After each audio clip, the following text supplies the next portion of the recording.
David Lloyd George was a Liberal Prime Minister from 1916 to 1922. He's the only Prime Minister to not speak English as his first language. He is Welsh. He attempted to extend conscription into Ireland during World War I. He was a supporter of women's suffrage and worked with the infamous Pankhursts.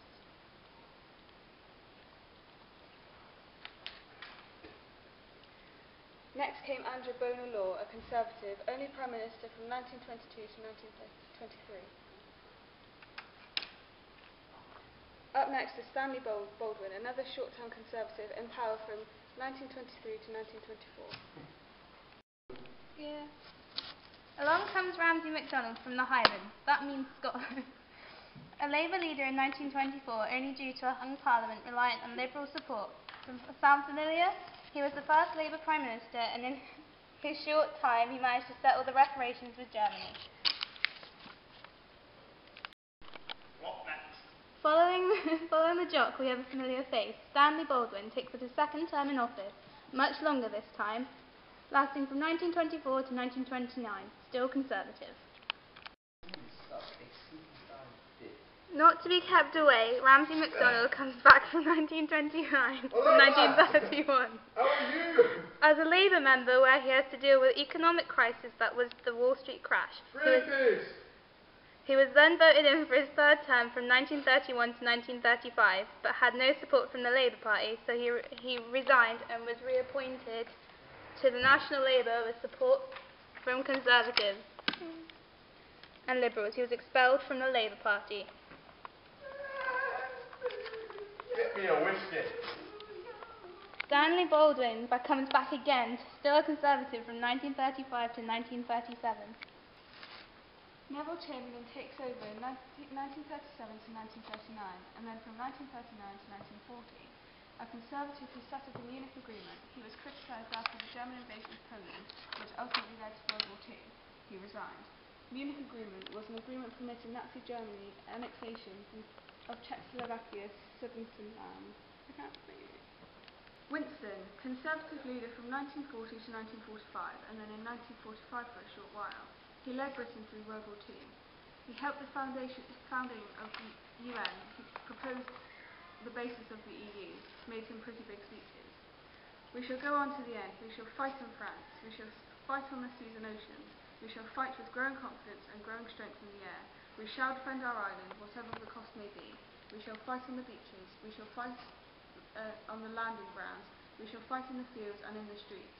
We shall fight in the hills. We shall never surrender. And if, which I do not for a moment believe, this island or a large part of it were subjugated and starving, then our empire beyond the seas, armed and guarded by the British fleet, would carry on the struggle, until, in God's good time, the new world, with all its power and might, steps forth to the rescue and the liberation of the old, and was reportedly close friends with the Doctor, but that might not be true.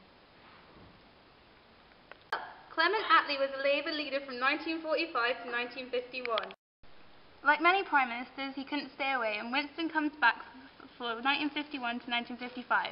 Between his terms, he met with the Queen, and thus he is now Sir Winston Churchill. His domestic policy was interrupted by foreign disputes such as Korean War, Operation Ajax, Mau Mau uprising, and the Malayan emergency. Go.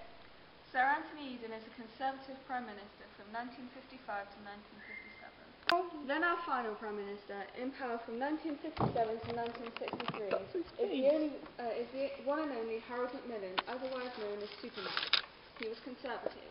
He is famous for the Winds of Change speech given in Cape Town in 1960 after Harold spent a month in Africa. The speech signalled clearly that the Conservative-controlled British government intended to grant independence to many of these territories, which indeed happened subsequently, with most of the British possessions in Africa becoming independent nations in the 1960s. The Labour governments of 1945 to 1951 had started a process of decolonisation, but this policy had been halted by the Conservative governments from 1951 onwards. Harold Macmillan is also famous for Night of the Long Knives, July 13, 1962, when he sacked the following members of his cabinet. Lord Chancellor, Chancellor of the Exchequer, Minister of Education, Minister of Defence, Secretary of State for Scotland, Minister of Housing and Local Government and Welsh Affairs, Minister without portfolio. This unprecedented action was mockingly named by the newspapers after the 1934 Nazi Night at the Long Knives and marks the effective end of the National Liberals as a distinct force within British politics, as they no longer had any cabinet members. The remnants formally merged into the Conservative and Unionist Party in 1968.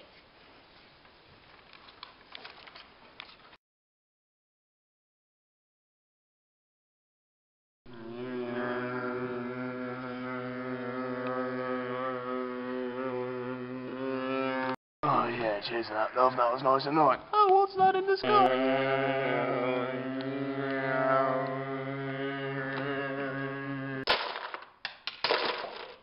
Oh no, I'm French. Oh no, my heart is dead.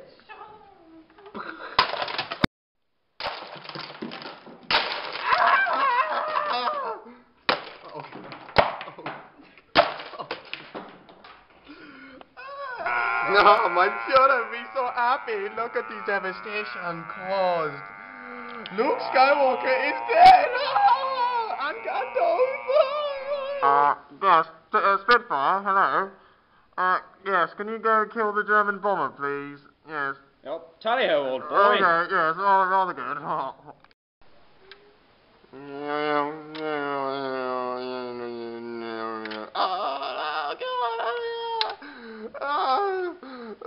Oh God. I'm German, I'm going down. My